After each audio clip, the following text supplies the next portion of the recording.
네, 시작하겠습니다. 749페이지 간호윤리입니다. 자, 윤리의 개념은 알고 계셔야 되겠죠. 그래서 간호사로서 마땅히 지켜야 될 도리나 의무를 실천하는 것, 자율적이고 자발적인 의지에 따라 이루어지는 실천 행위고요. 전문 직업인이 지켜야 될 행동 규범입니다. 그래서 그거는 알고 계시면 되겠고, 간호윤리의 중요성이 실제 옛날 문제로 한번 나왔었어요. 자, 간호사들이 새로운 물리적인 문제, 딜레마에 직면하죠. 그래서 시험관학이라든가 인간복제 나들이 나오고요. 또 윤리적 바탕에서 행동을 요구한다, 책임 있는 행동을 요구한다, 윤리적 의사결정에 참여할 기회가 많다.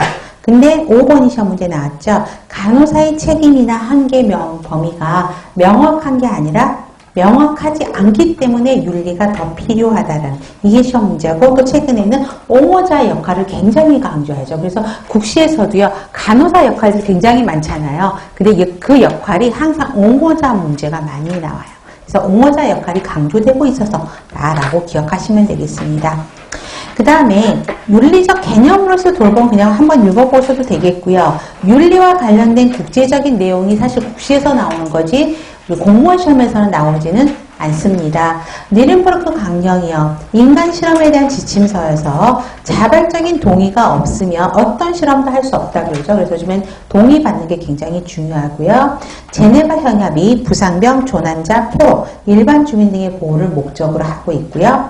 헬싱키 선언이 인체 실험에 대한 연구 윤리 선언이라는 거, 그 다음에 델몬트가 윤리 강령의 근거가 되고 있다라고 보시면 됩니다. 리스본은 권리장전을 처음 이야기를 하고 있죠. 우리나라에서 환자 권리장전은 세브란스에서 이야기를 했었고, 그 다음에 벤틸레이터 리무브도 그쵸, 연세의료원에서 시작을 했어요. 그래서 환자분의 이제 벤틸레이터 리무브를 시도를 했잖아요. 근데 결과가 어땠어요? 환자분이 너무 숨을 잘 쉬었어요. 그죠? 그랬다가 숨 잘 쉬고 다른 합병증으로 돌아가셨어요.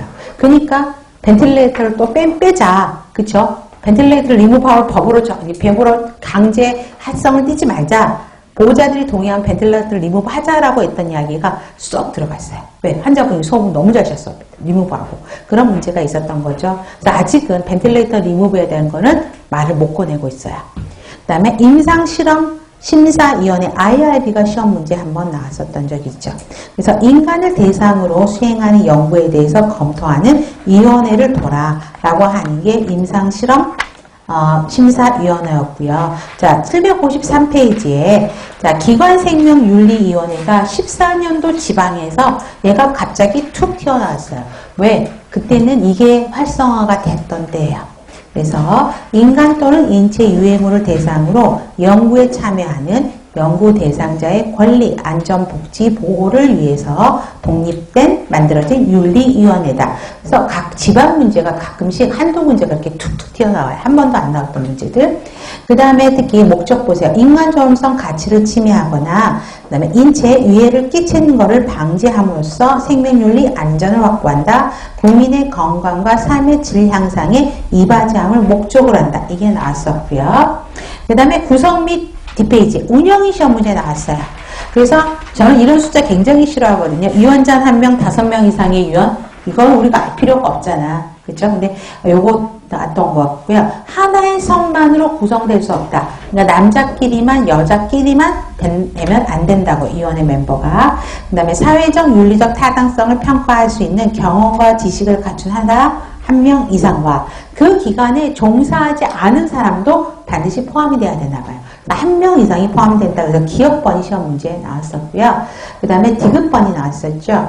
심의 대상인 연구 개발 또는 이용에 관여하는 위원은 그 연구 개발 이용과 관련된 심의에 참여해서도 안 되죠. 그래서 이거는 기억을 하셔야 됩니다. 이게 시험 문제에 나왔던 것 같습니다.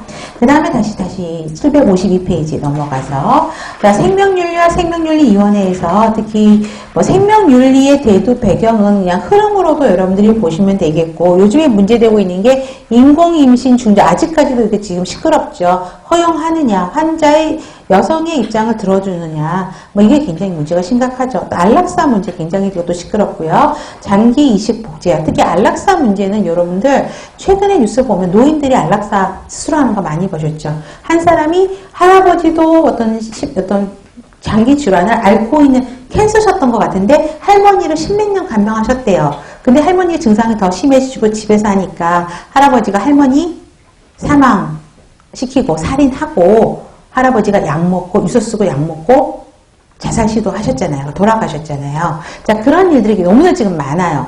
뭐 바닷가 근처에서 차 안에서 두 어르신이 사망하시고 막 이런 것들이 지금 너무 많아서 굉장히 심각하긴 하구나라는 생각을 많이 해요. 그래서 인공임실 중절, 안락사 이런 문제들이 나오게 되고요.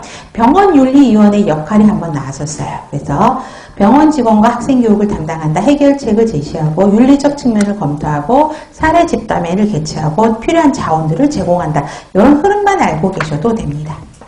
그 다음에 중요한 거는 754페이지의 생명윤리 원칙입니다. 가장 많이 나오는 게가 자율성 존중의 원칙이요. 이게 14년도 지방에서 나왔습니다. 그래서 1번, 2번, 4번 별표 다 하셔야 됩니다.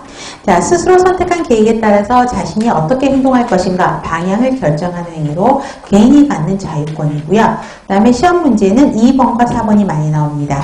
자신들의 안녕, 건강에 영향을 주는 사건이 발생했을 때 그 의사결정에 환자, 대상자를 참여해야 된다는 원칙이 자율성 존중의 원칙이에요.